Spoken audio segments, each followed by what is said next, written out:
Hey guys, it's Tim coming at you with a brand new Marvel vs. Capcom video for this week. And similar to last week where I did my top 5 Capcom characters to show up in the game, this week I'm going to do my top 5 Marvel characters. And just like last week, the same rule applies where if they haven't been announced yet, they're still fair game for the list. But I'm also going to not do any X-Men or Fantastic Four characters for the game, just because they're likely going to be DLC, or might be out of the game, and I just want to focus on who's going to be in the game initially.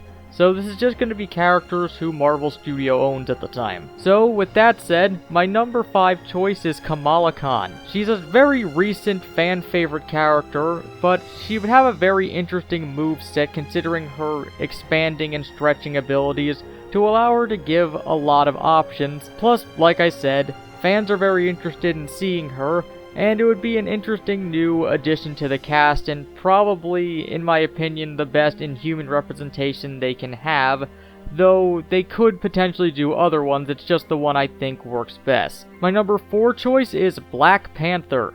He can essentially fill a similar role to what Wolverine or even X-23 had in the previous games, with his more agile movements and his claws, but you can also give him a lot of interesting things with his vibranium, going up and down walls similar to Spider-Man, having various weapons, and he'd just be an all-around interesting character to play as, both for his fighting style and his arsenal.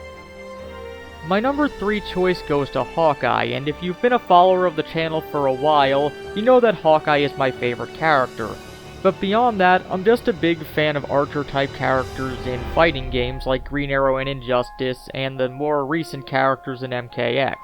So I like seeing that type of character be represented with the range battle, hitting people with the bow.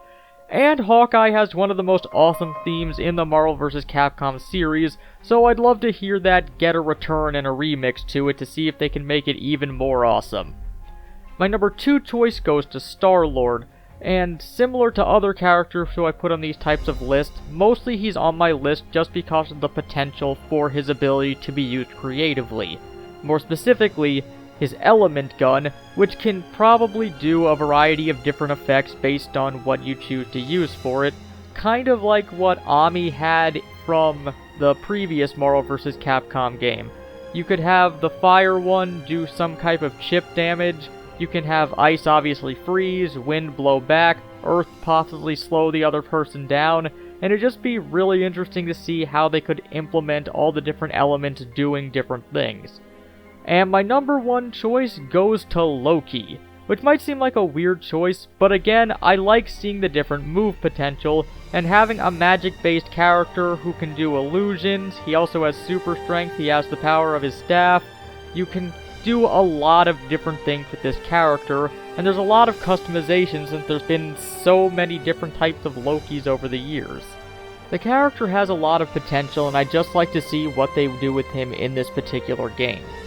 And those are my top 5 Marvel characters to show up in the game, and like I said, I was leaving out the Fantastic Four and X-Men characters just because of how precarious them getting into the game is at the moment. I still feel they're gonna get in, but probably be DLC, and there are so many Marvel characters who have yet to be announced that I'm sure that there are tons of different characters who can make it onto the list just as easily.